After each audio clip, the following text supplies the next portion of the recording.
is working now. Okay. Okay, perfect. Yes. So you can send the International Contemporary Ensemble Zoom channel or YouTube channel to whoever. Already All done. right. Cool. Great. Great. Okay, here they come. Welcome everybody on YouTube, and welcome everybody to the from the Zoom link from the Ensemble Evolution. For those on YouTube, my name is Ross Carr. I'm the Artistic Director of International Contemporary Ensemble, and I'm delighted to have you. And for those on Zoom, feel free to ask questions in the chat, and then later on, we'll unmute you for vocal questions if those come up. But I'm delighted to have a brief introduction so we can jump right in. Today, we're delighted to welcome LaFrae, daughter of Drexia, as an award-winning and internationally acclaimed multi-instrumentalist, educator, composer, and electroacoustic adventurer. Bedrock to her artistry is the roots and the fruits of the blues, from spirituals to Afro-diasporic futuristic soundscapes that explore time travel, prayer, meditation, and the African-American ecstatic tradition. As a composer, she writes for film, theater, and large and extended jazz and classical orchestras, and her creative range spans immersive and ambisonic music, blues, various ethnomusicological traditions, rock, pop, hip hop, and her own brand of subaquatic, deconstructed techno soul. To date, she has shared her intentional creativity in 38 countries. LaFrae is also the executive director and director of artistic programming at Willie Mae Future Sounds, named after Willie Mae Big Mama Thornton. Willie Mae Future Sounds is a STEAM-based, year-round empowerment through music program that includes spiritual activism, Afro-diasporic futurism, critical thinking, and leadership, including music technology through the lens of the blues tradition for girls and gender nonconforming youth in New York City. Thanks for joining us.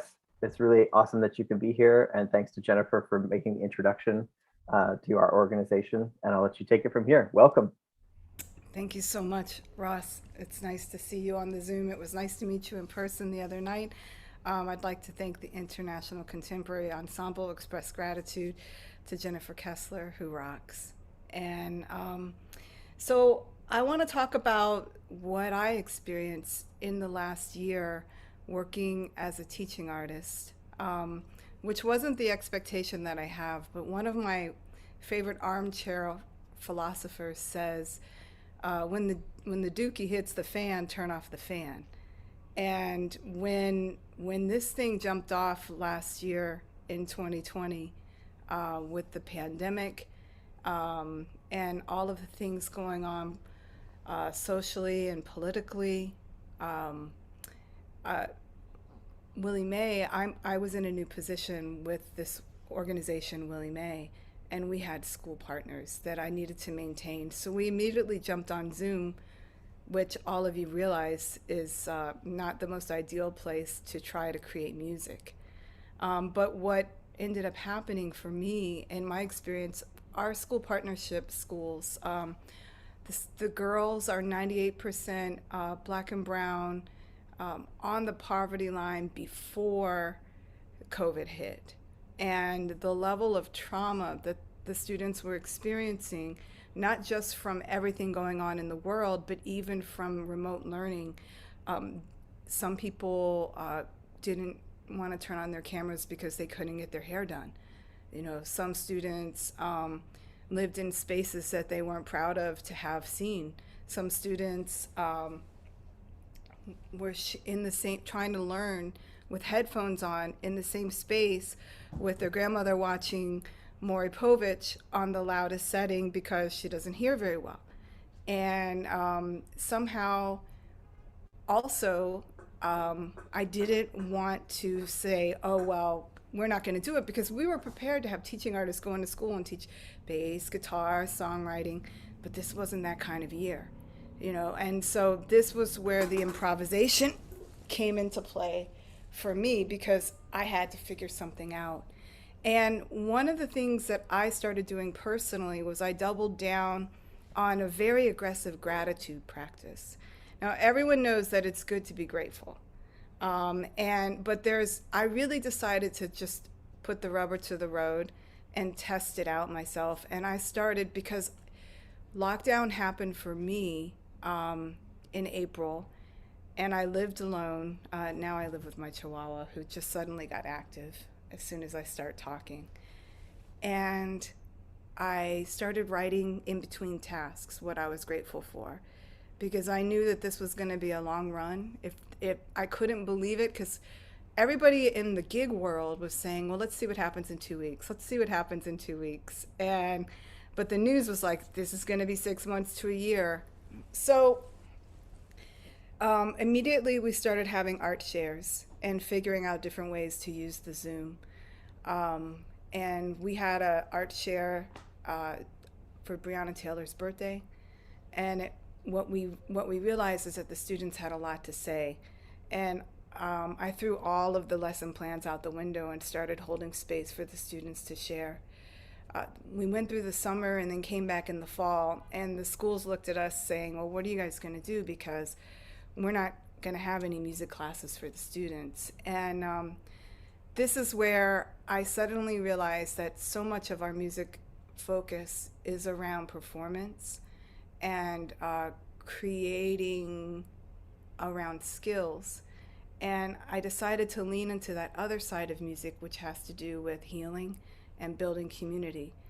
And what I'd like to do is to take you through some of the things that I did consistently in the classes with the students. What ended up happening, long and short, is that we tripled our impact, because suddenly what was an after-school program with 10 kids became an in-school program reaching 100 kids a week across 3 schools, so then 300 students a week. And we all know that inspiration is important. So inspiration literally means to breathe. So I decided to start incorporating breathing into the beginning of the classes. So just follow me. This is called beat breathing. I usually like to do it around 85 beats per minute. Let me slow this down. There we go. Around 85 BPM. So you can hear me, right? And you can hear the music, right? Okay, good. And it's a good vibe, right? It's a good vibe feeling? Okay, good. So here we go. We're going to breathe in through the nose for 4. We're going to hold for 8, and then we're going to breathe out. You ready? Hold on. It's a 16-bar phrase. Let me get to the top. Here we go. Breathe 1, 2. You know what to do. Breathe in. Hold. And out through the mouth. All the way out. Okay, ready? Again. Breathe in. Hold. Out.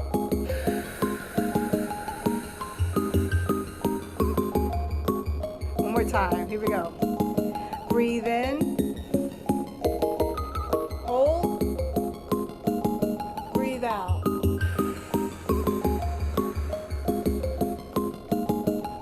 Now, what I want you to do is we're going to just scan our bodies. Carefully just move your neck around if you feel any tension. So now bring it down to your shoulders. Here we go. Bring it down, turn slightly. There you go. Twist gently. Okay. And if you want, you can also shake your fingers out. There we go. And then we can what? Do the wave it. There you go. I see you, Elijah. Get the wave. Now slowly just pat, wake everything up. Don't forget to breathe. Pat your thighs. Around your calves. And now twist your feet around like this. Wriggle your toes. There we go. Now place your feet flat on the ground. Take one deep breath again. Let it out. Yep. Now what I want you to imagine is that you have some roots coming out of your body, through your feet, down through all of the earth science parts of the earth that you learned, down to the molten magma grab that energy, bring it back up, let it come back up through the earth science, up into you, out your head, around you, and you're in a bubble. And you're letting this energy fill up the bubble. Take one more deep breath. On the count of 3, you're going to pop that bubble and that energy is going to move. You ready? 1, and you're going to clap your hands. 1, 2, 3. There we go. So that energy is still moving, by the way, just so you know. So one of the things that we're going to talk about today.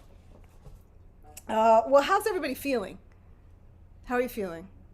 And you can unmute, unmute, those of you that have taught all through the pandemic, what is this? I can teach watching emojis, the chat, and the physical. And I can even feel a vibration coming out of a square with no video, right?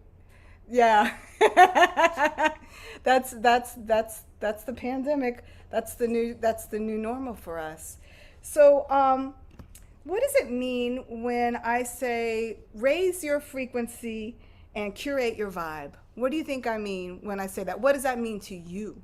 Anybody? You could throw it in the chat or you can unmute yourself. And you don't have to overthink it. Just like go with your first mind. Raise your frequency and curate your vibe. What does it mean? Law of attraction. Cool. All right. What does it mean to you, or what would you be doing? What would you do? Wake up, pay attention, listen. Authentic intention creation. Get in touch with your own vibrations. Okay.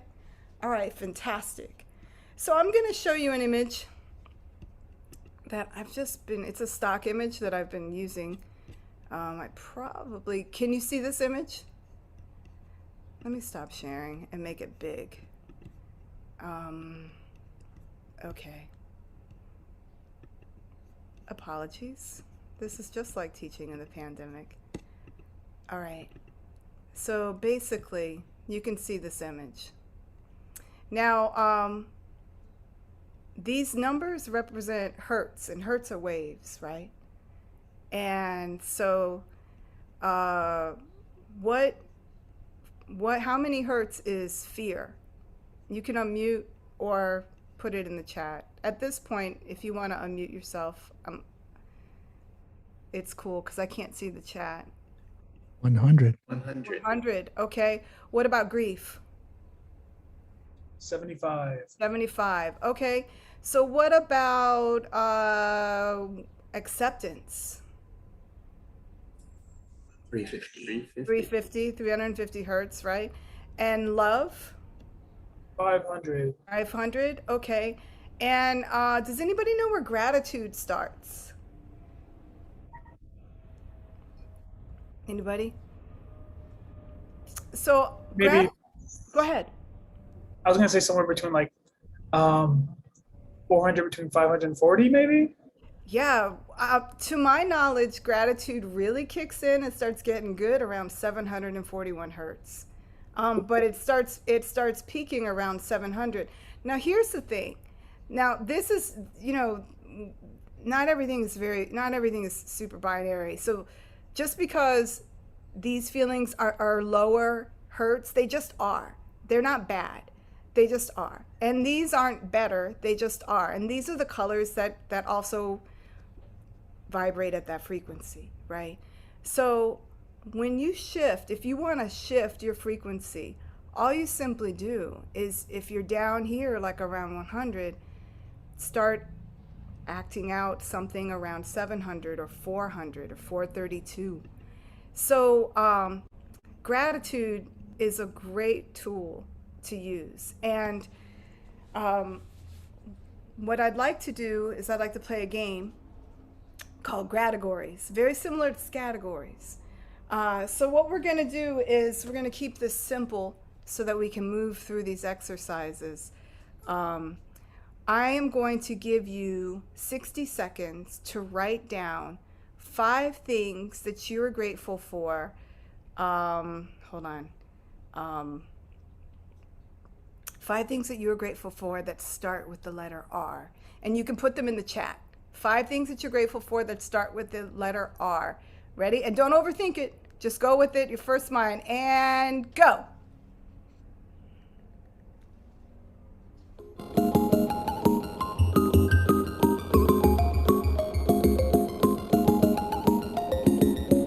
And you can put all 5 in a row if you want.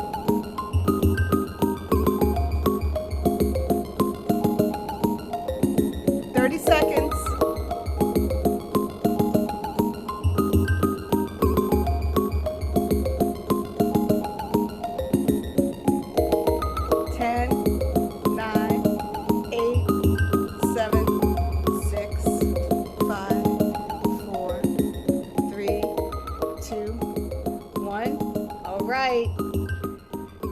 That's it.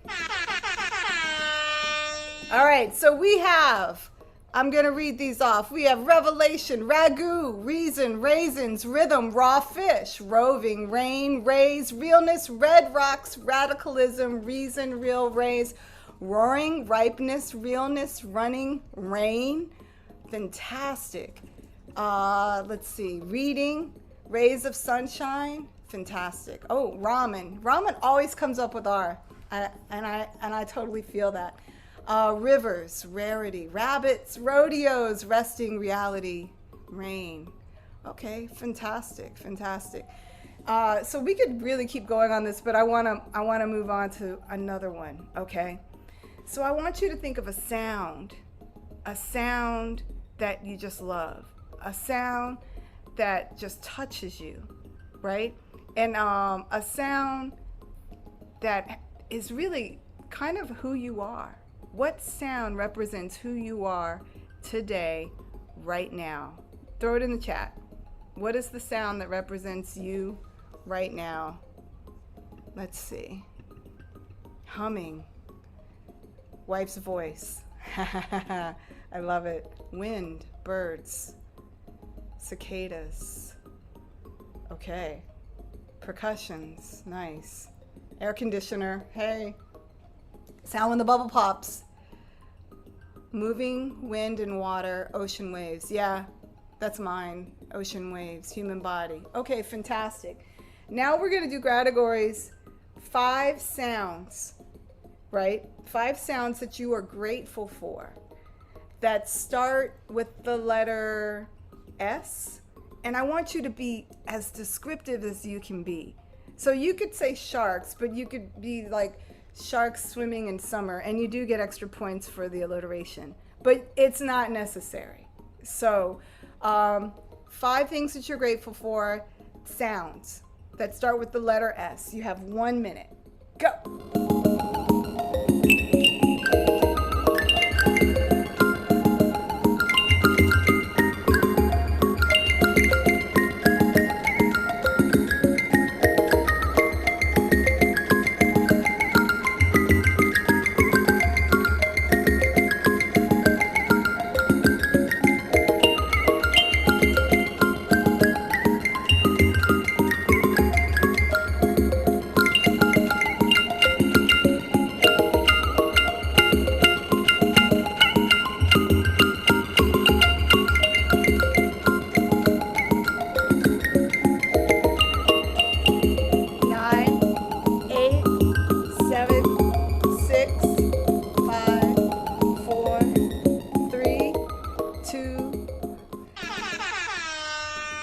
Go. That's the sound of Brooklyn, by the way. Well, it's the sound of a lot of things, but very much Brooklyn. Okay, so let's see what we have here. Squawks of birds in the Upper West Side. Silent beaches. Surf crashing on seaside rocks. Snoring from my partner. Swimming splashes. Sounds of steps dancing in my room. Simmering pots on the stove. Study. Shifting in sheets. Sliding hands on pleasant surfaces, soaring, air, silence. Lots of silence. There's a couple silence. Sea breeze before anybody's awake. Sudsy bubbles in the sink. Sizzle, silence, sun. Fantastic. I love that. So the thing is that with this categories, we just played 2 rounds, but this is what I did every lesson. through the pandemic. And if we did categories twice, someone would ask to do it 3 times. If we did it 4 times, someone would ask to do it 5 times. And the consistency that we brought categories into the picture led to students playing categories with their families. The students started keeping gratitude journals. And actually, the students who, because again, we made the case that music can be the starting point of a conversation to build community and heal, and to also open creativity. So we were working with students that were not expressly music students. So the students who were music students were able to take these things and incorporate them either as lyrical content into their work or as inspiration for a composition. And so just the consistency, it was just a real powerful experience for me to take something that I've always done, because this is my gratitude journal, and it's my 3rd one since the pandemic started.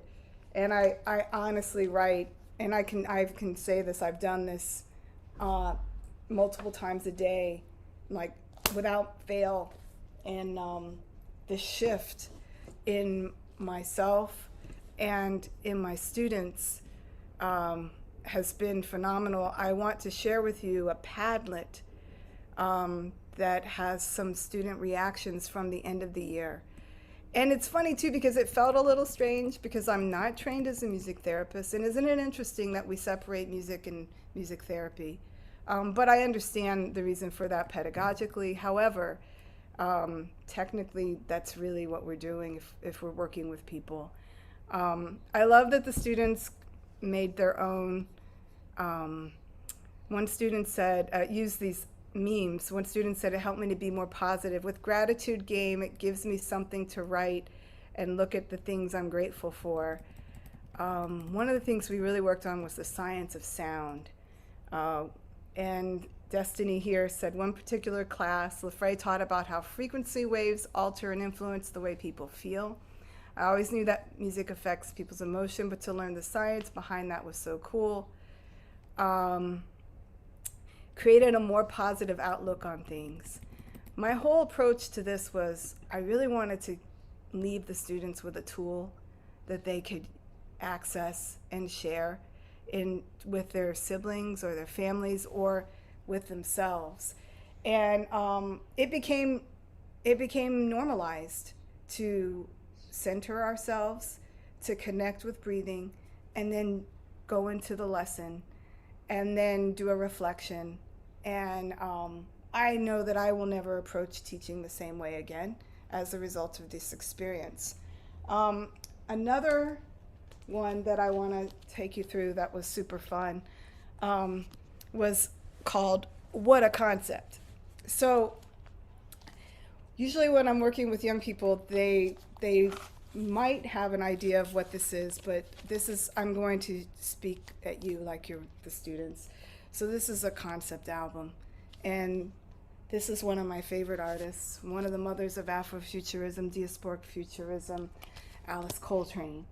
And this whole record has beautiful colors and amazing, interesting things written.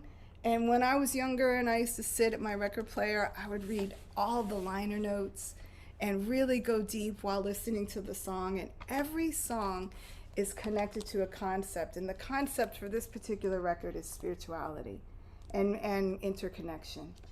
And so this is what a concept record is, what a concept.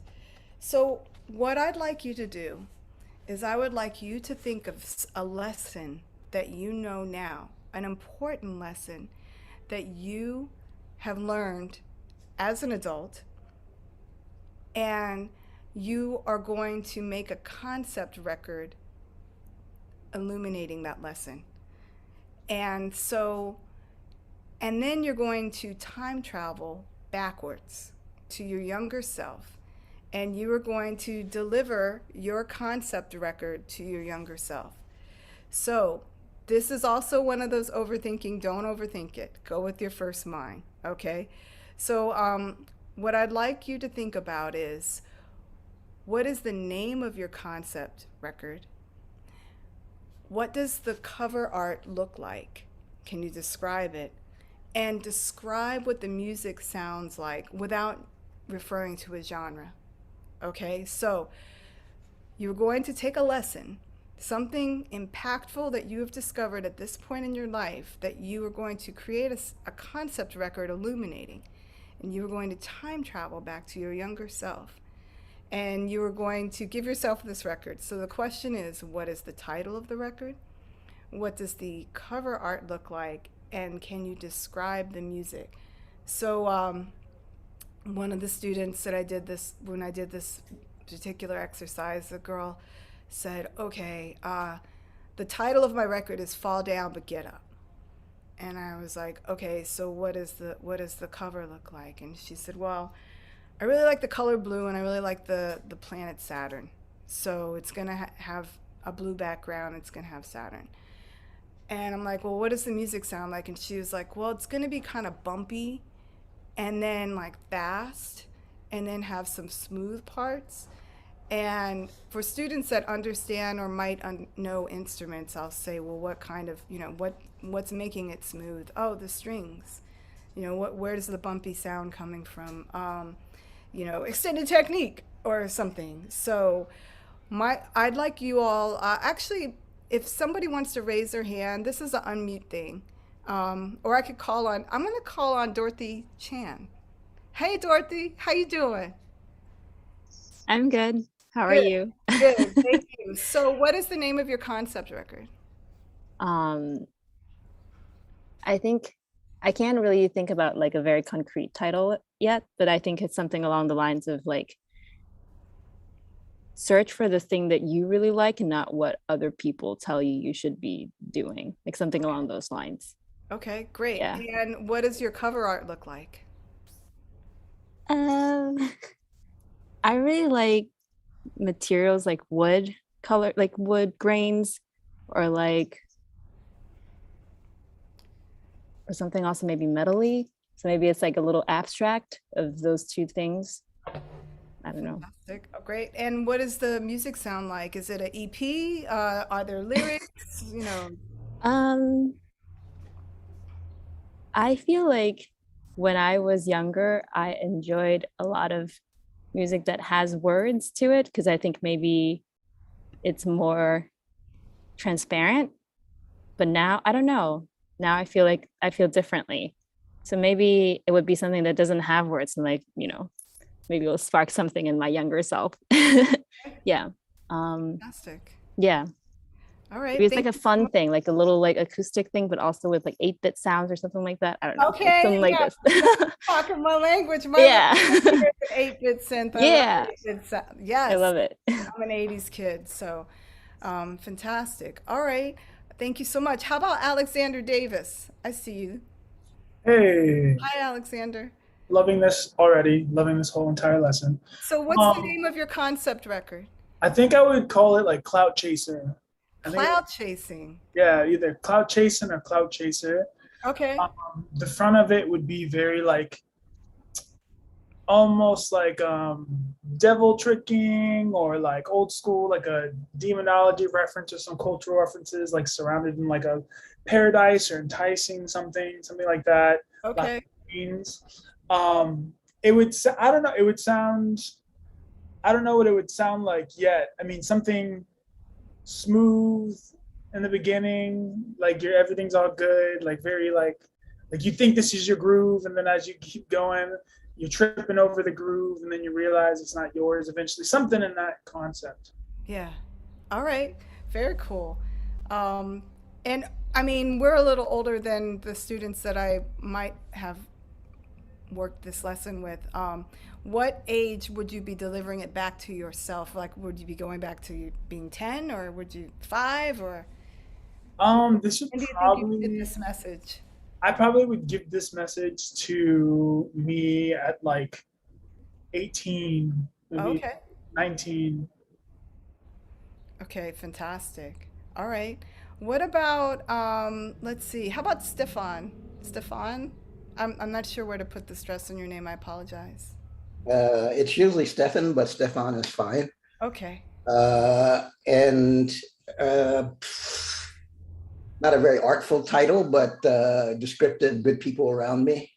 Ooh, good Uh, people around me. I like that. yeah, and the music is in some places it's a steady beat that goes with a metronome. In other places, the rhythm expands and contracts, and there are instruments with the identity of the people who I like around me these days.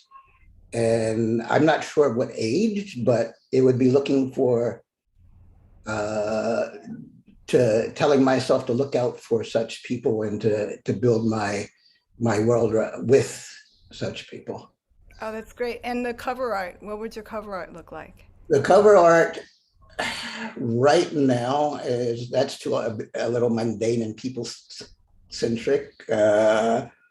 Not necessarily mundane, but it's definitely a lot of colors, and maybe it has the cultural identities of a lot of different people.